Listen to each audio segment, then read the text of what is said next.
अध्याय 47 पुनर्जन्म। वीरभद्रप्पा और चेन्नप्पा, सर्प व मेंढक की वार्ता। गत अध्याय में बाबा द्वारा बताई गई 2 बकरियों के पूर्व जन्मों की वार्ता थी। इस अध्याय में कुछ और भी पूर्व जन्मों की स्मृतियों का वर्णन किया गया है।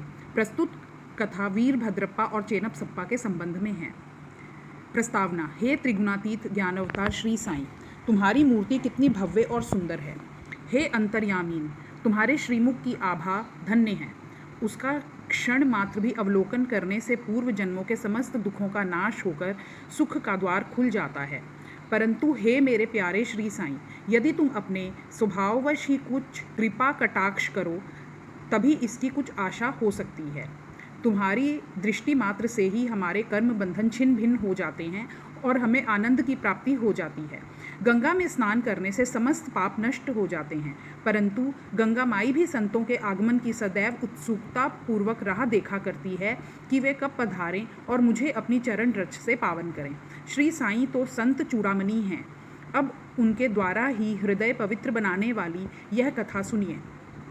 सर्प और मेंढक। श्री साईं बाबा ने कहा, एक दिन प्रातःकाल 8 बजे जलपान के पश्चात मैं घूमने निकला।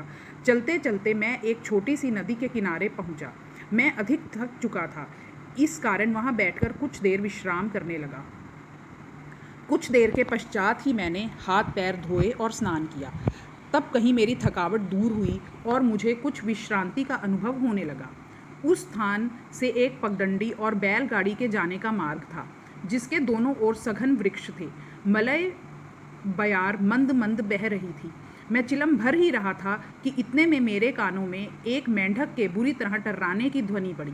मैं चकमक सुखला ही रहा था कि इतने में एक यात्री वहां आया और मेरे समीप आकर मुझे प्रणाम किया और घर पर पधारकर भोजन तथा विश्राम करने का आग्रह करने लगा। उसने चिलम सुलगा कर मेरी ओर पीने के लिए बढ़ाई। मेंढक के टर्राने की ध्वनि सुनकर वह उसका रहस्य जानने के लिए उत्सुक हो उठा। मैंने उसे बतलाया कि एक मेंढक कष्ट में है, जो अपने पूर्व जन्मों के कर्मों का फल भोग रहा है। पूर्व जन्मों के कर्मों का फल इस जन्म में भोगना पड़ता है, अतः अब उसका चिल्लाना व्यर्थ है। एक कश लेकर उसने चिलम मेरी ओर बढ़ाई। थोड़ा देखूं तो आखिर बात क्या है, ऐसा कहकर वह उधर जाने लगा। मैंने उसे बतलाया कि एक बड़े सांप ने एक मेंढक को मुंह में दबा लिया है, इस कारण वह चिल्ला रहा है। दोनों ही पूर्व जन्म में बड़े दुष्ट थे और अब इस शरीर में अपने कर्मों का फल भोग रहे हैं। आगंतुक ने घटना स्थल पर जाकर देखा कि सचमुच एक बड़े सर्प ने एक बड़े मेंढक को मुंह में दबा रखा है। उसने वापस आकर मुझे बताया कि लगभग घड़ी 2 घड़ी में ही सांप मेंढक को निगल जाएगा। मैंने कहा, नहीं, यह कभी नहीं हो सकता। मैं उसका संरक्षक पिता हूँ और इस समय यहाँ उपस्थित हूँ। फिर सर्प की क्या सामर्थ्य है कि मेंढक को निगल जाए? क्या मैं व्यर्थ ही यहाँ बैठा हूँ? देखो, मैं अभी उसकी किस प्रकार सहायता करता हूँ। दोबारा चिलम पीने के पश्चात हम लोग उस स्थान पर गए। आगंतुक डरने लगा और उसने मुझे आगे बढ़ने से रोका कि कहीं सर्प आक्रमण ना कर दे। मैं उसकी बात की उपेक्षा कर आगे बढ़ा और दोनों से कहने लगा कि अरे वीरभद्रप्पा, क्या तुम्हारे शत्रु को पर्याप्त फल नहीं मिल चुका है, जो उसे मेंढक की और तुम्हें यह सर्प की योनि प्राप्त हुई है? अरे अब तो अपना वैमनस्य छोड़ो, यह बड़ी लज्जाजनक बात है। अब तो इस ईर्ष्या को त्यागो और शांति से रहो। इन शब्दों को सुनकर सर्प ने मेंढक को छोड़ दिया और शीघ्र ही नदी में लुप्त हो गया। मेंढक भी कूदकर भागा और झाड़ियों में जा छिपा। उस यात्री को बड़ा अचंभा हुआ। उसकी समझ में कुछ ना आया कि बाबा के शब्दों को सुनकर सांप ने मेंढक को क्यों छोड़ दिया और वीरभद्रप्पा व चेन्नप्पा कौन थे, उनके वैमनस्य का क्या कारण था। इस प्रकार के विचार उसके मन में उठने लगे। मैं उसके साथ उसी वृक्ष के नीचे लौट आया और धूम्रपान करने के पश्चात उसे इसका रहस्य सुनाने लगा। मेरे निवास स्थान से लगभग 4-5 मील की दूरी पर एक पवित्र स्थान था, जहाँ महादेव का मंदिर था। मंदिर अत्यंत जीर्ण शीर्ण स्थिति में था, सो वहाँ के निवासियों ने उसका जीर्ण उद्धार करने के हेतु कुछ चंदा इकट्ठा किया। पर्याप्त धन एकत्रित हो गया और वहाँ नित्य पूजन की व्यवस्था कर मंदिर के निर्माण की योजनाएं तैयार की गई। एक धनाढ्य व्यक्ति को कोषाध्यक्ष नियुक्त कर उसको समस्त कार्य की देखभाल का भार सौंप दिया गया। उसको कार्य, व्यय आदि का यथोचित विवरण रखकर ईमानदारी से सब कार्य करना था। सेठ तो एक उच्च कोटि का कंजूस था। उसने मरम्मत में अत्यंत अल्प राशि व्यय की। इस कारण मंदिर का जीर्णोद्धार भी उसी अनुपात में हुआ।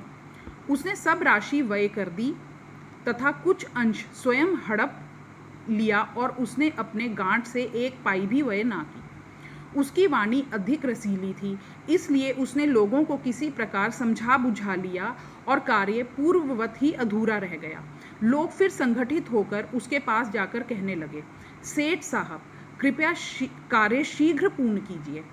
आपके प्रयत्न के अभाव में ये कार्य पूर्ण होना कदापि संभव नहीं है। अतः आप पुनः योजना बनाइए। हम और भी चंदा आपको वसूल करके देंगे। लोगों ने पुनः चंदा एकत्रित कर सेठ को दे दिया। उसने रुपए तो ले लिए, परंतु पूर्ववत ही शांत बैठा रहा। कुछ दिनों के पश्चात उसकी स्त्री को भगवान शंकर ने स्वप्न दिया कि उठो और मंदिर पर कलश चढ़ाओ। जो कुछ भी तुम इस कार्य में व्यय करोगी, मैं उसका 100 गुना अधिक तुम्हें दूंगा। उसने यह स्वप्न अपने पति को सुनाया। सेठ भयभीत होकर सोचने लगा कि यह कार्य तो ज़्यादा रुपए खर्च कराने वाला है। इसलिए उसने यह बात हंसकर टाल दी कि यह तो एक निरा स्वप्न ही है और इस पर भी कहीं विश्वास किया जा सकता है।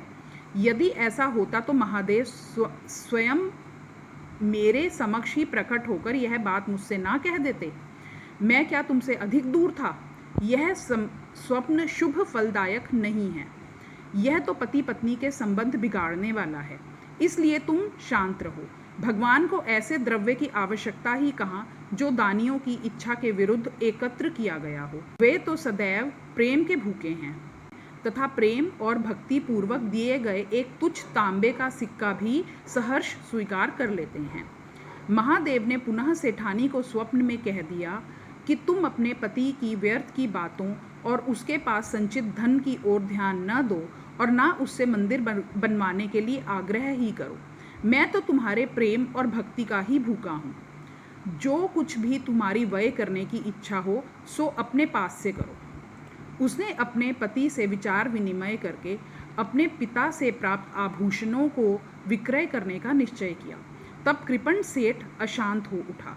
इस बार उसने भगवान को भी धोखा देने की ठान ली। उसने कौड़ी मोल केवल 1000 रुपयों में ही अपनी पत्नी के समस्त आभूषण स्वयं खरीद डाले और एक बंजर भूमि का भाग मंदिर के निमित्त लगा दिया, जिसे उसकी पत्नी ने भी चुपचाप स्वीकार कर लिया।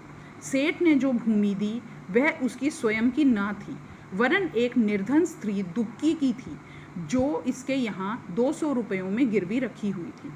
दीर्घ काल तक वह ऋण चुकाकर उसे वापस न ले सकी, इसलिए उस धूर्त कृपण ने अपनी स्त्री, दुबकी और भगवान को धोखा दे दिया। भूमि पथरीली होने के कारण उसमें उत्तम ऋतु में भी कोई पैदावार ना होती थी। इस प्रकार यह लेन देन समाप्त हुआ। भूमि उस मंदिर के पुजारी को दे दी गई, जो उसे पाकर बहुत प्रसन्न हुआ। तो ये था दोस्तों अध्याय 47 की कथा का भाग 1। अगर इस कथा को हमने ध्यान से सुना हो तो इसमें 2 इम्पॉर्टेंट बातें बाबा ने कही हैं। एक तो ये कि पिछले जन्मों के कर्मों का फल हमें भोगना ही पड़ता है, और दूसरा ये कि अगर हम बाबा के शरण में रहेंगे तो वे हमारी अवश्य ही रक्षा करेंगे। तो आज अगर हम में से कोई दुख या तकलीफ़ में है तो हमें ये समझना चाहिए कि ये हमारे पूर्व जन्मों में किए गए कर्मों का ही फल है, और साथ ही अपने प्यारे बाबा पर विश्वास रखना चाहिए कि सही वक्त आने पर वे हमारी रक्षा अवश्य करेंगे। मुझे पूरा विश्वास है कि आप लोग बाबा के इस संदेश को ध्यान से सुनेंगे और इसका अवश्य ही पालन करेंगे। तो इसी चैप्टर के भाग 2 में हम जानेंगे इसके आगे की कथा और साईं का संदेश। तब तक के लिए साईं राम।